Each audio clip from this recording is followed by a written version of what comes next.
മറ്റു വാർത്തയിലേക്ക്. ശബരിമല സ്വർണ്ണക്കൊള്ളയിൽ നിർണായക നീക്കവുമായി SIT. മുൻ ദേവസ്വം മന്ത്രി കടകംപള്ളി സുരേന്ദ്രനെ പ്രത്യേക അന്വേഷണ സംഘം ചോദ്യം ചെയ്തു എന്നുള്ള നിർണായക വിവരം ഇപ്പോൾ പുറത്തുവരുന്നു. കഴിഞ്ഞ ശനിയാഴ്ചയാണ് കടകംപള്ളിയെ ചോദ്യം ചെയ്ത് വിട്ടയച്ചത്. അതേസമയം കേസിൽ ഡി മണിയെയും മണിയുടെ സഹായിയായ ബാലമുരുകനെയും പ്രത്യേക സംഘം ചോദ്യം ചെയ്യുകയാണ്. മണിയെയും പന്തളത്തെ പ്രവാസിയെയും തമ്മിൽ ബന്ധിപ്പിച്ച രാഷ്ട്രീയ ഇടനിലക്കാരൻ ആരാണെന്നതിലും അന്വേഷണ സംഘം ചോദിച്ചറിയുന്നുണ്ട്. സാരംഗ് സുധാകരൻ ഏറ്റവും പുതിയ വിവരങ്ങളുമായി ചേരുകയാണ്. സാരംഗ്, കടകംപള്ളിയിലേക്ക് അന്വേഷണം എപ്പോഴേക്ക് എത്തുമെന്നായിരുന്നുവല്ലോ കേരളം ചോദിച്ചിരുന്ന വളരെ പ്രധാനപ്പെട്ട ഒരു ചോദ്യം. കാരണം അന്ന് ദേവസ്വം മന്ത്രി കടകംപള്ളി ആയിരുന്നു. സ്വാഭാവികമായും ഈ മൊഴികളിൽ എവിടെങ്കിലുമൊക്കെ കടകംപള്ളിയുടെ പേരുണ്ടാകാനുള്ള സാഹചര്യവുമുണ്ട്. ഇപ്പോൾ ഏത് രീതിയിലാണ് കടകംപള്ളിയെ ഇതുമായി ബന്ധപ്പെടുത്തിയിരിക്കുന്നത് പ്രത്യേക സംഘം? രഞ്ജിത്ത്, വളരെ വൈകിയാണെങ്കിലും ദേവസ്വം മന്ത്രിയിലേക്കടക്കം പ്രത്യേക അന്വേഷണ സംഘത്തിന്റെ അന്വേഷണം എത്തി നിൽക്കുന്നു എന്ന് വേണം നമ്മൾ മനസ്സിലാക്കാൻ. കാരണം തുടക്കം തൊട്ട് തന്നെ കടകംപള്ളി സുരേന്ദ്രൻ ഈ ഒരു ഗൂഢാലോചനയിലൊപ്പം തന്നെ ഈ ഒരു സാമ്പത്തിക തട്ടിപ്പിലും ഒപ്പം ഈ സ്വർണ്ണക്കൊള്ളയിലടക്കം കൃത്യമായി പങ്കെടുത്തിട്ടുണ്ട്. അതിൽ ഇയാൾക്ക് പങ്കുണ്ട് എന്ന തരത്തിലുള്ള ആരോപണങ്ങൾ ഉയർന്നിരുന്നു.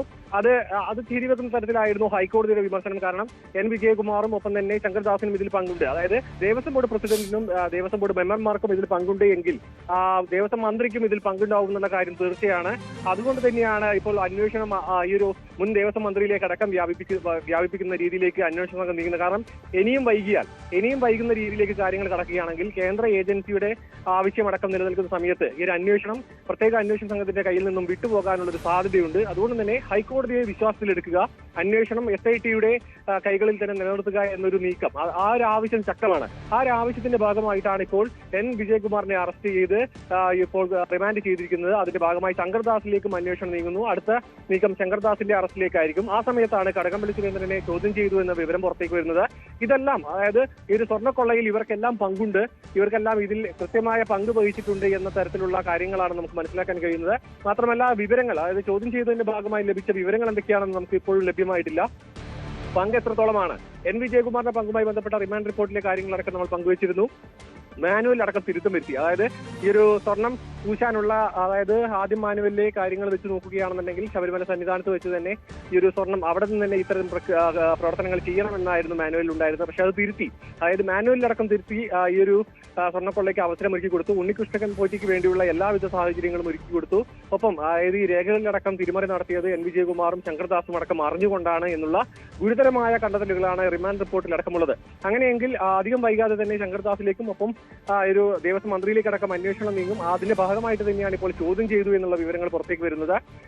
അതിനൊപ്പം തന്നെ പ്രത്യേക അന്വേഷണ സംഘം ഇപ്പോൾ ഡി മണിയെയും ബാലമുരുകനെയും ചോദ്യം ചെയ്തുകൊണ്ടിരിക്കുകയാണ്. 10 മണിയോട് കൂടിയാണ് ഡി മണി ഇവിടെ പ്രത്യേക അന്വേഷണ സംഘത്തിന് മുൻപാകെ ഹാജരായത്. ഇപ്പോൾ S. വെങ്കടേഷ് അടക്കം ഇവിടേക്ക് എത്തിയിരുന്നു. ചോദ്യം ചെയ്യൽ നടപടികളിൽ അദ്ദേഹം പങ്കാളിയായിരുന്നു. പിന്നീട് അദ്ദേഹം ഇവിടെ നിന്ന് മാറുകയായിരുന്നു. ഇപ്പോഴും അവർ പ്രത്യേക അന്വേഷണ സംഘത്തിന് മുൻപിൽ ചോദ്യം ചെയ്യലിന് വിധേയനായിക്കൊണ്ടിരിക്കുകയാണ്.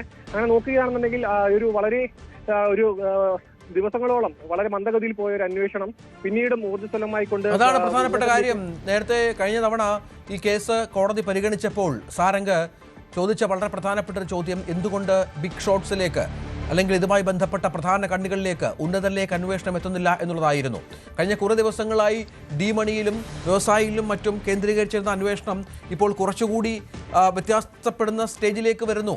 അതാണ് പ്രധാനം. ഇത് കടകംപള്ളി എന്ന അന്നത്തെ ദേവസ്വം മന്ത്രിയിലേക്ക് വരുമ്പോൾ ഏതെങ്കിലും ഒരു വഴി സ്വാഭാവികമാണ്.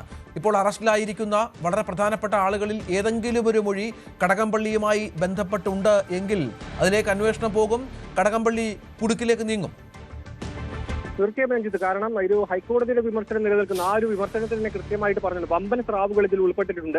ആ സ്രാവുകളിലേക്ക് എന്തുകൊണ്ട് അന്വേഷണം എത്തുന്നില്ല? മാത്രമല്ല സംരക്ഷിക്കേണ്ടവർ തന്നെയാണ് ഈ കൊള്ള നടത്തിയിട്ടുള്ളത്.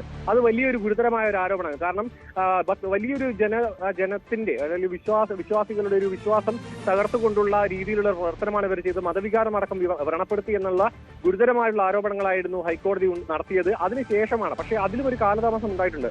ഉടനടി എടുത്തു ചാടിക്കൊണ്ട് ഈ ഒരു മെമ്പർ സെക്രട്ടറിയിലേക്കോ ഒരു ദേവസ്വം ബോർഡ് മന്ത്രിയിലേക്ക് അടക്കം ഇക്കാര്യത്തിൽ കടന്നില്ല എന്നുള്ളത് ശ്രദ്ധേയമാണ്. വളരെ സമയമെടുത്ത് കൃത്യമായ വിവരങ്ങളടക്കം ശേഖരിച്ചു. ആ സമയത്താണ് ഡി മണിയുമായി ചേർന്നുള്ള വിവരങ്ങൾ പുറത്തേക്ക് വരുന്നത്. അതിൽ അന്വേഷണം നടത്തി, അതുമായി ബന്ധപ്പെട്ട അന്വേഷണം നടക്കുന്നു. ഇതിൽ ഏതെങ്കിലും ഒരു ഭാഗത്ത് ഈ ഒരു കടകംപള്ളി സുരേന്ദ്രനെ ബന്ധിപ്പിക്കുന്ന രീതിയിലുള്ള ഒരു മൊഴിയോ വിവരമോ ലഭിച്ചാൽ അത് കൂടുതൽ ഈ നടപടികളിലേക്ക് കടക്കാനുള്ള ഒരു വഴി തുറന്നു കിട്ടുമെന്ന് വേണം മനസ്സിലാക്കാൻ. കാരണം കടകംപള്ളി സുരേന്ദ്രനെ പോലെയുള്ള മുതിർന്ന, അതായത് മുൻ മന്ത്രിയും CPM-ന്റെ തന്നെ വളരെ ഉന്നതനായിട്ടുള്ള ഒരു നേതാവിനെ പെട്ടെന്ന് അറസ്റ്റ് ചെയ്യുക, അല്ലെങ്കിൽ അത്തരത്തിലുള്ള അറസ്റ്റിലേക്ക് കടക്കുന്നത് അതിനുള്ള ഒരു സാഹചര്യം അതായത് നിലവിലില്ലാതെ രീതിയിൽ, അതായത് എല്ലാ തെളിവുകളും ലഭിച്ചതിന് ശേഷം മാത്രം അത്തരം കടുത്ത നടപടിയിലേക്ക് കടക്കുക എന്നൊരു തീരുമാനമായിരുന്നു SIT. കാരണം അല്ലാന്നുണ്ടെങ്കിൽ അത് കോടതിയിലേക്ക് എത്തുമ്പോൾ ജാമ്യമടക്കം ലഭിക്കും. കോടതിയിൽ കൃത്യമായ വിവരങ്ങൾ ഇല്ലാത്ത രീതിയിൽ അറസ്റ്റ് ചെയ്യുകയാണെങ്കിൽ അത് കൂടുതൽ പ്രതിസന്ധി സൃഷ്ടിക്കുകയും ചെയ്യും. അതുകൊണ്ട് പരമാവധി വിവരങ്ങൾ ശേഖരിച്ചതുകൊണ്ട് മാത്രം ഉന്നതത്തിലേക്ക് എത്തുക, കൃത്യമായ തെളിവുകൾ ഹൈക്കോടതി മുൻപാകെ ഹാജരാക്കുക എന്നൊരു തീരുമാനത്തിലായിരുന്നു SIT. അത് ശരിവെച്ചുകൊണ്ടുള്ള നീക്കമാണ് ഇപ്പോൾ നടന്നുകൊണ്ടിരിക്കുന്നത്. നമുക്ക് നോക്കുകയാണെന്നുണ്ടെങ്കിൽ ഇപ്പോൾ വീണ്ടും, അതായത് ഒരു തദ്ദേശ തെരഞ്ഞെടുപ്പിന് സമയത്ത് വളരെ മന്ദീഭവിച്ചിരുന്ന മെല്ലപ്പോക്കുണ്ടായിരുന്ന അന്വേഷണം വീണ്ടും ഉന്നതരിലേക്ക്, അതായത് യാതൊരുവിധ മടിയും കൂടാതെ ഉന്നതരിലേക്ക് എത്തുന്ന ഒരു കാര്യമാണ് നമുക്ക് മനസ്സിലാക്കാൻ കഴിയുന്നത്. അതുമായി ബന്ധപ്പെട്ട പല കാര്യങ്ങളുമാണ് ഇപ്പോൾ വെളിപ്പെട്ട് വരുന്നത്. ഈ ഒരു വിദേശ വ്യവസായി അടക്കം സ്ഥിരീകരിച്ചിരുന്നു ഡി മണി ഇയാൾ തന്നെയാണെന്ന്. അതായത് ഒരു ഭാഗത്ത് ഉന്നതരിലേക്ക് അന്വേഷണം എത്തുന്നു, മറ്റൊരു ഭാഗത്ത് ഈ ഒരു അന്താരാഷ്ട്ര പുരാവസ്തു തട്ടിപ്പ് സംഘവുമായി ചേർത്തുള്ള ബന്ധങ്ങളിലേക്ക് അന്വേഷണം എത്തുന്നു. അങ്ങനെയാണെങ്കിൽ വളരെ വൈകാതെ തന്നെ ഈ ഒരു സ്വർണ്ണക്കൊള്ളയുമായി ബന്ധപ്പെട്ട കൂടുതൽ നിർണായക വിവരങ്ങൾ വെളിപ്പെടുമെന്നാണ് നമുക്ക് മനസ്സിലാക്കാൻ കഴിയുന്നത്. രഞ്ജിത്ത്, അതാണ് പ്രധാനപ്പെട്ട കാര്യം. കടകംപള്ളി സുരേന്ദ്രനും ചോദ്യമുനയിൽ ഉണ്ട്, SITയുടെ റഡാറിലുണ്ട് എന്നുള്ള ഏറ്റവും പ്രധാനപ്പെട്ട ഒരു വിവരം കൂടി ഈ ഘട്ടത്തിൽ പുറത്തു വരികയാണ്. VV അരുൺ കൂടി തിരുവനന്തപുരത്ത് നിന്ന് ഏറ്റവും പുതിയ വിവരങ്ങളുമായി ചേരും. അരുണ്, കടകംപള്ളിയിലേക്ക് അന്വേഷണം എത്തുന്ന കാര്യം ഇപ്പോൾ അത് ഏതാണ്ട് ആ തരത്തിൽ എത്തിക്കഴിഞ്ഞു. കടകംപള്ളിയിലേക്ക് അന്വേഷണം എത്തുകയാണ്, ചോദ്യം ചെയ്തു കഴിഞ്ഞു. ഇതിൻ്റെ സ്വഭാവം എന്തായിരുന്നു? കടകംപള്ളിയുടെ വീട്ടിലെത്തിയാണോ ചോദ്യം ചെയ്തത്, അതോ അന്വേഷണ സംഘം ഓഫീസിലേക്ക് വിളിച്ചു വരുത്തുകയായിരുന്നോ? എന്തൊക്കെ വിവരങ്ങൾ അറിയാനുണ്ടായിരുന്നു? കൂടുതൽ ഇതുമായി ബന്ധപ്പെട്ട ചോദ്യം ചെയ്യലിന് സംഘത്തിന് ആവശ്യമായ തെളിവുകളൊക്കെ കിട്ടിയിട്ടുണ്ടോ? അത്തരം കാര്യങ്ങൾ കൂടുതൽ വ്യക്തമായിരിക്കുന്നു. ഏതായാലും ഏറ്റവും പ്രധാനപ്പെട്ട ഒരു രാഷ്ട്രീയ നീക്കമായി കൂടി ഇതിനെ കാണണം. കാരണം കടകംപള്ളി സുരേന്ദ്രൻ CPM-ന്റെ സംസ്ഥാന സമിതി അംഗമാണ്. കഴിഞ്ഞ ആദ്യ പിണറായി സർക്കാരിൻ്റെ കാലത്ത് ദേവസ്വം മന്ത്രിയായിരുന്നു. അത്തരമൊരു വളരെ പ്രധാനപ്പെട്ട നേതാവിനെയാണ് ഇപ്പോൾ ചോദ്യം ചെയ്തിരിക്കുന്നത്. ഈ അന്വേഷണത്തിൽ ഏറ്റവും നിർണായകമായ ഘട്ടമെന്നതിന് വിശേഷിപ്പിക്കാം. കടകംപള്ളിയിൽ നിന്ന് എന്തെങ്കിലും തെളിവുകളോ അല്ലെങ്കിൽ കടകംപള്ളി കേസുമായി ബന്ധിപ്പിക്കാനുള്ള തെളിവുകളോ ലഭിച്ചിട്ടുണ്ടെന്ന കാര്യത്തിൽ വ്യക്തതയില്ല. പക്ഷേ കടകംപള്ളി സുരേന്ദ്രനിലേക്ക് അന്വേഷണം എത്തണം, ഇതായിരുന്നു കഴിഞ്ഞ കുറേ നാളുകളായി BJP-യുടെയും കോൺഗ്രസിൻ്റെയും, പ്രത്യേകിച്ച് കോൺഗ്രസിൻ്റെ ആവശ്യം. ആ ആവശ്യത്തിലേക്കാണ് ഇപ്പോൾ അന്വേഷണം എത്തി നിൽക്കുന്നത്.